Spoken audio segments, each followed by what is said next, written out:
السلام علیکم ناظرین، یہ وہ خاتون ہے جو لاہور کچرا بازار میں ایسا سوٹ پہن کر آئیں جسے دیکھ کر وہاں پر لوگوں کا ایک ہجوم اکٹھا ہو گیا۔ لوگوں نے سمجھا شاید اس پر قرآنی آیات لکھی ہوئی ہیں، جس کی وجہ سے وہاں پر ایک عجیب ماحول کریٹ ہو جاتا ہے، جبکہ یہ کیلیگرافی ڈیزائن ہے اس کے اوپر جو عرب میں چلتا ہے۔ اور کچھ جو میرے بھائی یوٹیوبر یا ولاگر ہیں وہ یہ کہہ رہے ہیں کہ بھئی یہ ایسا لباس کیوں پہن کے آئی جس سے ایک ماحول ایسا کریٹ ہو گیا وہاں پہ۔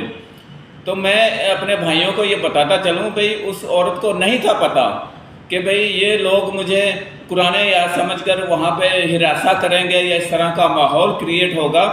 تو اس عورت کو بیچاری کو پتہ ہی نہیں تھا، وہ تو عام نارمل حالت میں جیسے بندہ شاپنگ کرنے آتا ہے وہ وہاں پہ آئی تھی شاپنگ کرنے، تو لوگوں نے قرآن آیات سمجھ کر اس عورت کو وہاں پہ پکڑ لیا، اتنا ہجوم وہاں پہ آ گیا کہ پتہ نہیں نہ جانے اب کیا ہو جائے گا۔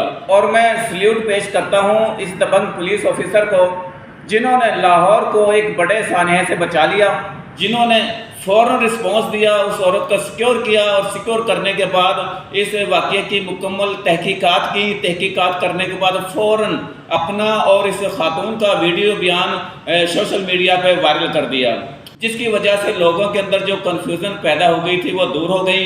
ورنہ اگر یہ ویڈیو بیان نہ جاری ہوتا تو سوشل میڈیا پہ ایک طوفان برپا ہو جانا تھا، بھئی یہ دیکھیں پولیس نے یہ کر دیا، پولیس نے وہ کر دیا۔ تو میں ایک دفعہ پھر اس کو سلیوٹ پیش کرتا ہوں جو انہوں نے یہ ویڈیو بیان ریکارڈ کر کے وائرل کیا ہے، بہت ہی اچھا کیا ہے۔ اور مزید میں آپ کو بتاتا چلوں، یہ جو پولیس آفیسر ہیں سیدہ میڈم شبانہ نقوی ان کا نام ہے، جو کہ گلبرگ تھانے میں بطور ASP اپنی ڈیوٹی سر انجام دے رہی ہیں۔ اللہ پاک ان کی حفاظت کرے اور مزید ان کو ترقی دے۔ ایسے آفیسر ادارے اور ملک کا سرمایہ ہوتے ہیں۔ ویڈیو اچھی لگے تو اس کو لائک اور شیئر ضرور کیجیے گا۔ شکریہ۔